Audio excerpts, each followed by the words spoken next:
Hai, terima kasih untuk teman-teman dan ibu bapak yang tidak skip video ini. Ini adalah perjalanan ziarah saya dalam membaca Alkitab secara kronologis dalam waktu 1 tahun, hari yang ke-14, yaitu hari Selasa, tanggal 14 Januari 2025, yang terambil dari kitab Kejadian pasal yang ke-37, pasal 38, dan pasal 39, yang dilanjutkan dengan kitab 1 Tawarik pasal yang kedua, ayat 3 sampai ayat yang ke-8. Dari perikop-perikop hari ini, yang saya renungkan secara pribadi adalah penyertaan dan berkat Tuhan kepada orang-orang yang terbuli dan tertindas. Tentu kita tahu kepada siapa tema ini merujuk, yaitu kepada Yusuf. Tetapi ada satu orang lagi, yaitu Tamar, anak menantu dari Yehuda, kakak dari Yusuf. Izinkan saya untuk menjelaskan dan juga menceritakan apa saja yang saya dapatkan dari perikop-perikop yang indah ini. Jadi teman-teman dan ibu bapak, tentu kita telah mengetahui bahwa zaman seseorang memiliki awal dan memiliki akhir. Itu yang terjadi pada Abraham, itu yang terjadi pada Ishak, dan pada perikop ini terjadi juga pada Yakub. Cerita bukan tentang Yakub, selamanya bukan tentang Yakub, melainkan tentang Tuhan. Dan ketika Yakub telah tua, tentu cerita akan berganti kepada keturunan yang berikutnya. Dan yang kita tahu keturunan yang berikutnya ini adalah Yusuf. Kita bisa mengingat bahwa di beberapa pasal sebelumnya, Yakub mengajak seluruh keluarganya untuk beribadah di Betel.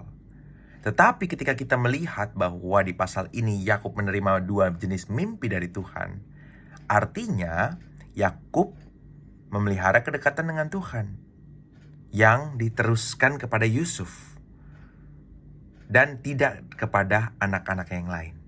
Yusuf tidak mengikuti ibadah yang dilakukan oleh Yakub secara formalitas saja, tetapi ia benar-benar dekat dengan Tuhan, sehingga yang dekat dengan Tuhanlah yang di kitab Kejadian mendapat mimpi dari Tuhan, yang menandakan bahwa Yakub adalah pewaris dari janji yang Tuhan berikan kepada Bapak Abraham di pasal yang ke-12. Dan teman-teman, ibu bapak, saya menyadari di sini bahwa meskipun Yusuf telah mendapatkan janji dari Tuhan, tetapi jalan untuk menerima janji tersebut adalah jalan yang jauh dari kata mudah. Karena yang pertama, Yakub telah menanamkan bibit pilih kasih, bibit yang telah ditanamkan kepada dirinya di masa lalu, yang mana Ishak dan Ribka, kedua orang tuanya, mengasihi kedua pribadi yang berbeda. Ishak mengasihi Esau, sedangkan Yakub lebih mendapatkan kasih dari ibunya, yaitu Rahel. Dan hati yang pilih kasih ini juga diturunkan dari Ishak kepada Yakub, sehingga Yakub lebih mengasihi Yusuf daripada anak-anak yang lain, daripada kakak-kakaknya Yusuf saat itu. Dan hal itu menambah kebencian kakak-kakaknya terhadap Yusuf, apalagi ketika Yusuf memberitahukan tentang janji-janji Allah terhadap dirinya. Seharusnya ketika mereka dekat dengan Tuhan, mereka pun seharusnya memiliki kerinduan untuk mencari kehendak Tuhan. Tetapi justru karena kebencian mereka, karena mereka yang tidak dekat dengan Tuhan, mereka memelihara kebencian itu dan mengubahnya menjadi niatan untuk membunuh. Semangat dari Kain, roh dari Kain muncul ke Esau, dan sekarang muncul ke kakak-kakak dari Yusuf. Hal ini sebenarnya sangat disayangkan. Meskipun Ruben sebagai anak yang sulung, sebagai kakak yang tertua dari keluarga ini, mencoba untuk tidak membunuh Yusuf akibat ia yang mengingat Yakub, tetapi hal itu tidak berlaku bagi saudara-saudaranya yang lain. Bahkan ketika mimpi tentang keberadaan Yusuf yang suatu saat nanti akan menjadi raja diterima oleh kakak-kakaknya, maka kakak-kakaknya ini bahkan rela untuk membuat suatu plot untuk mencelakakan Yusuf. Memang akhirnya Yusuf tidak dibunuh, tapi Yusuf dipastikan memiliki berita kematian yang palsu yang akan disampaikan kepada Yakub. Kakak-kakaknya tidak peduli sama sekali dengan well-being atau kondisi diri Yakub, yang tentu akan sakit hati, akan sangat berduka saat Yusuf mengalami sesuatu malapetaka. Apalagi Yakub ternyata hari demi hari makin menyimpan suatu keyakinan bahwa memang Tuhanlah yang memilih dan menetapkan Yusuf. Kakak-kakaknya tidak peduli sama sekali. Dan kebetulan sekali saat mereka sudah membuang Yusuf ke dalam sumur, kebetulan sekali ada orang Midian dan orang dari keturunan Ismail yang lewat, pedagang-pedagang yang lewat, yang pada akhirnya membuat mereka memiliki sebuah ide bahwa Yusuf harus dijual. Yusuf harus dibawa ke Mesir sehingga mereka bisa mendapatkan uang. Dan ini adalah ide dari Yehuda yang mencari untung atas malapetaka adiknya sendiri. Teman-teman dan ibu bapak, di mata manusia seakan-akan ini adalah kesialan. Tetapi Tuhan dapat mengubah kesialan itu menjadi kebaikan, bukan, untuk Yusuf. Pakaian Yusuf yang indah yang diberikan oleh Yakub ditanggalkan memang. Tetapi ini adalah cara Tuhan untuk membawa Yusuf ke tempat yang baru, yang mana penyertaan Tuhan tidak berhenti. Yang nanti kita akan dengar saat saya membahas yang saya dapat dari pasal ke-39. Tentu Yakub hancur hati, secara mental dia hancur. Mungkin dia tidak menaruh iman yang sebesar Abraham, yang mana Abraham memiliki iman yang besar, yang mana ketika ia harus mempersembahkan Ishak, satu-satunya anaknya, ia berani melakukan itu.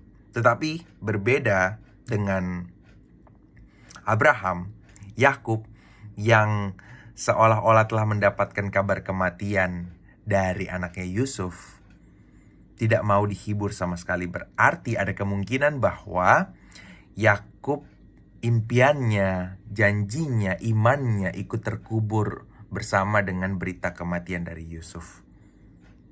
Harusnya dia bisa memiliki iman bahwa mungkin Yusuf masih hidup, atau mungkin rencana Tuhan dapat berpindah pada anak-anaknya yang lain. Di sini kita melihat iman dari Yakub yang ikut terpendam bersama dengan kesedihannya, bersama dengan kekecewaannya, bersamaan dengan perkabungannya. Teman-teman dan ibu bapak, keretakan yang terjadi di keluarga Yakub ini tentu memiliki dampak. Salah satunya adalah seorang anak yang bernama Yehuda berpindah tempat ke satu wilayah lain di Kanaan, dan disinilah drama-drama terjadi, yang mana Yakub, Yehuda suatu saat menikah dengan satu perempuan, kemudian melahirkan 3 orang anak, dan kemudian dengan baiknya Yehuda mencarikan anak yang pertama ini jodoh, yang jodohnya itu bernama Tamar. Tetapi kemudian Tamar mengalami kesialan karena anak pertama dari Yehuda dan anak kedua dari Yehuda adalah orang-orang yang jahat di mata Tuhan, sehingga Tamar ini tidak mendapat keturunan dari mereka.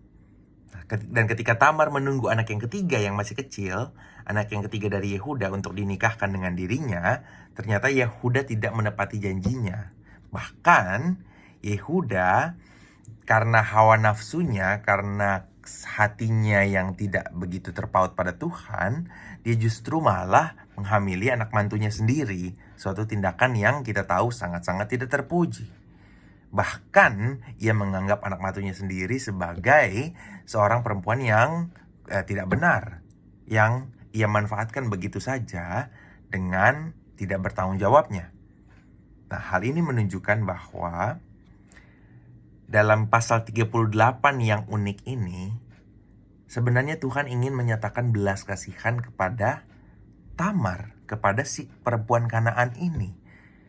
Yang menjadi hero atau protagonis dalam cerita ini adalah Tamar, yang mendapat belas kasihan dari Tuhan, yang meskipun ia harus mengalami kesialan dengan menjadi janda, kemudian dia mendapatkan keturunan mungkin dengan cara yang tidak baik, tetapi hal itu semua adalah sesuatu yang ia tidak punya kuasa untuk menolaknya, atau hal-hal ini diizinkan terjadi dalam kehidupannya Tamar, sehingga Tuhan beranugerah bagi wanita ini.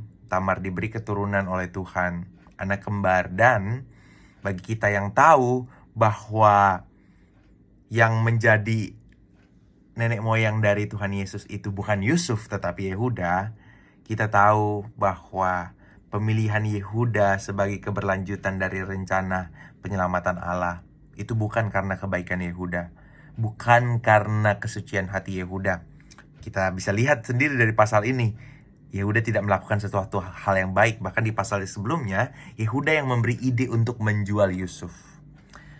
Jadi, yang lebih pentingnya adalah bagaimana Tuhan beranugerah kepada orang Kanaan yang bernama Tamar. Tuhan beranugerah bagi bangsa di luar Israel.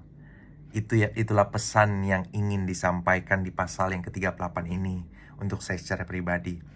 Dan kita masuk ke pasal ke-39, firman Tuhan mengembalikan lagi kita kepada fokus dari akhir dari kitab Kejadian, yaitu tentang Yusuf.